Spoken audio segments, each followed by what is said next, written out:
Madam మొత్తానికి 2026 సంవత్సరంలోకి వచ్చేసాం. ఈ జనవరి నెలలో ఏ రాశుల వారికి ఎలా ఉండబోతుందంటారు? ఓకే. ఎప్పుడులాగే మనం ఫస్ట్ గోచారం మాట్లాడుకోవాలి.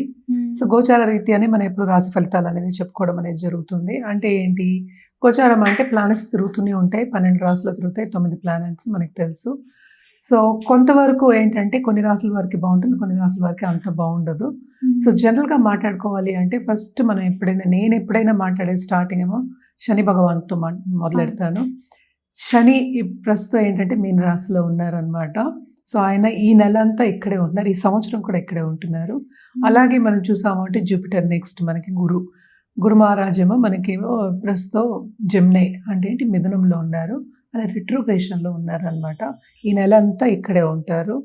తర్వాత మనకి మోస్ట్ ఇంపార్టెంట్ మనం చెప్పుకోవాలి అంటే కనుక సూర్య భగవానుడు సంక్రమణ జరగబోతోంది. అది జనవరి 14కి ఇక్కడ మకరానికి. సో, మకర సంక్రాంతి అనేది మనకి స్టార్ట్ అంటే సంక్రాంతి నుంచి మనకి స్టార్ట్ అయినప్పుడు ఉత్తరాయణం అనేది స్టార్ట్ అవుతుంది. సో, ఇప్పుడు దీని తర్వాత మనకి ముహూర్తాలు ఉంటే మనకి తెలుసు. జనవరి ఎండ్ నుంచి ఫిబ్రవరి మనకి ఏప్రిల్ అంతవరకు మంచి ముహూర్తాలు ఉంటాయి. చాలా పెళ్ళిళ్ళు అవుతాయి, మంచి జరుగుతుంది, చాలా బాగుంటుంది అని చెప్పడం జరుగుతుంది. అదొకటి కాకుండా మనం మాట్లాడవలసింది మార్స్ అంటే కుజుడేమో ప్రస్తుతం మనకి ధనుర్లో ఉన్నారు. మనం మాట్లాడుకున్నాం కూటమి జరుగుతోంది అని చెప్పేసి ధనుర్లో. సో, ఆయన ఏంటంటే మనకి 16th జనవరికి ఏంటంటే మకరానికి మూవ్ అవుతున్నారనమాట. అలాగే నెక్స్ట్ మనం మాట్లాడుకోవాల్సింది శుక్రుడు కూడా మనకి ఏంటంటే మనకి ధనుస్లో ఉన్నారు. ధనుస్ నుంచి మనకి మకరానికి 13th జనవరి వెళ్తున్నారనమాట. మళ్ళీ నెక్స్ట్ మోస్ట్ ఇంపార్టెంట్ ప్లానెట్ మనకి బుద్ధి జ్ఞానం ఇచ్చేది మనకి బుధుడు. సో, బుధుడు కూడా ఇక్కడ ఏంటంటే ప్రస్తుతం ఆయన ధనుస్లో ఉన్నారు. మెర్కురీ ఏంటంటే 17th జనవరికి ఏమో మకరానికి వెళ్తున్నారు అనమాట. మళ్ళీ ఏంటంటే మొత్తం కూటమి మనకి ఇక్కడ మకరంలో జరగబోతోంది అనమాట. నెక్స్ట్ మనం మాట్లాడుకోవాల్సింది రాహుకేతువులు. రాహు ఏంటంటే ప్రస్తుతం కుంభంలో ఉన్నారు. కేతు ఏమో మనకి తెలుసు సింహంలో ఉన్నారు. సో, ఈ రెండు కూడా ఈ నెల అంతా ఇక్కడే ఉంటున్నాయి అనమాట. సో, ఇదన్నమాట గ్రహచారం. మనం దీన్ని బట్టి మన రాశి ఫలితాలు అనేది మాట్లాడుకోవాలి. ఎప్పటికైనా సరే జనరల్గా మనం ఈ నెల ఏం చేయాలి అంటే కనుక సూర్య భగవాన్ని రోజు అర్ఘ్యం ఇవ్వడం కానీ, అలాగే ఏంటంటే కాసేపు ఎండలో వెళ్ళి స్పెండ్ చేయడం కానీ చాలా మంచిది. అన్ని రాసుల వారు జనరల్గా మనం చెప్తాం హెల్త్కి మంచిది. అలాగే అర్ఘ్యం ఇచ్చినప్పుడు ఏంటంటే చాలా ఒంటికి కూడా మంచిది. అర్ఘ్యం ఇస్తాం కదా నీళ్ళు, ఆ నీళ్ళు కూడా తాగుతారు. సో, అది ఇచ్చినప్పుడు కూడా చాలా మంచిది అనమాట. సో, ఇది ఫస్ట్ సూర్య భగవాన్ కంటిన్యూస్గా పూజ చేయొచ్చు. అలాగే నవగ్రహ చుట్టూ ప్రదక్షిణ చేయడం కానీ, నవగ్రహ పూజలు చేయడం కానీ చాలా మంచిది. మనకి తెలుసు సూర్య భగవానుడు జనరల్గా మనం ఎప్పుడు చెప్పేది సోలార్ సిస్టమ్కి మనం కింగ్ అని చెప్పుకుంటూ ఉంటాం. అంటే అధిపతి కింద నేను చెప్తాను. అన్నీ సూర్యుడి చుట్టూ తిరుగుతూ ఉంటాయని చెప్తూ ఉంటాం, మనకి తెలిసిందే. సో, సూర్యుడిని కొలవడం అనేది ఈ నెల అంతా చాలా చాలా మంచిదన్నమాట. ఎవరైనా దేవి పూజలు చేస్తే తప్పక దేవి పూజలు చేయండి, చాలా చాలా మంచిది. అలాగే రుద్రాక్ష విషయానికి వస్తే కనుక తప్పక వీళ్ళ ఏకముఖి రుద్రాక్ష వాళ్ళు తీసుకుని ధరించడం అనేది చాలా మంచిది ఈ నెలలో ఎస్పెషలీ. అలాగే మనకి తెలుసు జనవరి కూడా first month of the year. So, ఏకముఖి ధరించడం అనేది మంచిది. అలాగే ఏంటంటే ఎవరైనా నేను ఇందాక చెప్పినట్టు దేవి పూజలు చేస్తున్న వాళ్ళైతే తప్పక ఏ దేవి పూజలు చేస్తున్నా కూడా ఆపద్దు, కంటిన్యూ చేయండి. సో, ఇవి జనరల్ రెమెడీస్. ఒక్కొక్క రాశి వారిగా మనం రెమెడీస్ అనేవి మాట్లాడుకోవడం అనేది జరుగుతుంది. సో, ఎవరెవరికి ఏల్నాటి శని ఉందో ఇప్పుడు చూద్దాము. ఏల్నాటి శని ఉన్న వాళ్ళు ఏంటంటే మనకి మేషానికి, అలాగే మీనానికి, అలాగే కుంభానికి. సో, కుంభానికి ఏంటంటే లాస్ట్ ఘట్టం అంటే లాస్ట్ 2.5 years. అలాగే మీనానికి సెకండ్ ఘట్టం ఇంకా ఏంటంటే ఇంకా 5 ఏళ్ళ లోపల ఉందన్నమాట. సో, మేషానికి ఏంటంటే ఇప్పుడే స్టార్ట్ అయింది కనుక ఇంకా 6-7 years ఆల్మోస్ట్ 7 years వరకు ఉంటుందన్నమాట. అలాగే మనం చూసామంటే జూపిటర్ గురు రిట్రోగ్రేషన్లో ఉన్నారు. సో, కొంతవరకు కొన్ని రాశుల వారికి ఇబ్బందిగా ఉంటుంది.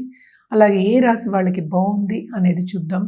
ఎప్పుడులాగే మనం చెప్పవలసిన వృషభ రాశి వాళ్ళకి, అలాగే ఏంటంటే మనం చూసామంటే కర్కాటక రాశి వాళ్ళకి, అదొకటి కాకుండా మనం చూసామంటే మనకి వృశ్చిక రాశి వాళ్ళకి, అలాగే ధనుర్ రాశి వాళ్ళకి కొంతవరకు బాగుందన్నమాట. అండ్ ఆల్సో మనం చూసామంటే ఇక్కడ మనకి కుంభరాశి కూడా యాడ్ చేసుకోవాలి. కుంభరాశి వాళ్ళకి కూడా చాలా బాగుంది. ఎందుకంటే జూపిటర్ చూపు ఉంది, రిట్రోగ్రేషన్ అయినప్పటికీ కొంతవరకు వీళ్ళకి కూడా ప్లస్ పాయింట్స్ అనేవి మనకు కనిపిస్తున్నాయి. అంటే ఏలినాటి శని కూడా ఉంది. సో ఇవన్నీ కాకుండా కొన్ని ప్లస్ పాయింట్స్ అనేవి మనకి కనిపిస్తున్నాయి అన్నమాట. ఇది గ్రహచారం. సో నెక్స్ట్ మనం మాట్లాడుకోబోయేది ఇప్పుడు రాశి ఫలితాలు మాట్లాడుకుందాం. మేడం, ఈ జనవరి నెలలో వృశ్చిక రాశి వారికి ఎలా ఉండబోతుంది అంటారు? వృశ్చిక రాశి వాళ్ళకి కూడా చాలా బాగుంటుందని చెప్పాలి. First half of this month ఈ రాశికి అధిపతి ఏమో సెకండ్ హౌస్లో ఉన్నారు. సో చాలా బాగుంటుంది, కానీ ఖర్చుతో కూడిన పని, ఎక్కువ ఖర్చులు అయ్యే ఛాన్సెస్ ఉన్నాయి. కెరియర్ పాత్రలో మాత్రం తప్పక ఉన్నత స్థాయికి వచ్చే ఛాన్సెస్ అనేవి మనకి కనిపిస్తున్నాయి అన్నమాట. అదొకటి కాకుండా మనం చూసామంటే కూటమి కూడా జరుగుతుంది సెకండ్ హౌస్లో. నేను చెప్పినట్టు కొన్ని ఏంటంటే లక్ష్మీ యోగాలు కూడా మనం చెప్పుకుంటూ ఉంటాం. సో తప్పక బాగుంటుంది. అలాగే ఈ రాశి అధిపతి ఏంటంటే మనకి second half of this month మకరానికి వెళ్తున్నారు. ఆయన ఎగ్జాల్టేషన్ పొజిషన్కి వెళ్తున్నారు అనమాట. ఓకే. సో ఎగ్జాల్టేషన్ పొజిషన్కి వెళ్తే ఇంకేం కావాలి, బాగుంటుంది. వీళ్ళు ఉన్నత స్థాయికి వచ్చే ఛాన్సెస్ కానీ ఆపర్చునిటీస్ కానీ వచ్చే ఈ మంత్ అంతా వాళ్ళకి కనిపిస్తాయి అన్నమాట. తప్పక గోల్డెన్ ఛాన్స్ అని చెప్పాలి. పైకి వెళ్ళే ఛాన్సెస్ బాగా కనిపిస్తున్నాయి, ఎస్పెషలీ బిజినెస్ పీపుల్కి. అలాగే ఏంటంటే ఇన్వెన్షన్లో కానీ లేకపోతే ఇన్నోవేషన్స్లో ఉన్న వాళ్ళకి కానీ తప్పక మంచి ఆపర్చునిటీస్ వచ్చే ఛాన్సెస్ మనకి అంటే కెరియర్ పాత్ అనేది ముందుకెళ్తుంది. అది కూడా ఫాస్ట్గా పరిగెత్తే ఒక ఛాన్సెస్ మనకి కనిపిస్తున్నాయి అన్నమాట. అండ్ ఆల్సో మనం చూసాము అంటే ఇప్పుడు first half of this month మళ్ళీ నేను ఇందాక చెప్పినట్టు కూటమి జరుగుతోంది.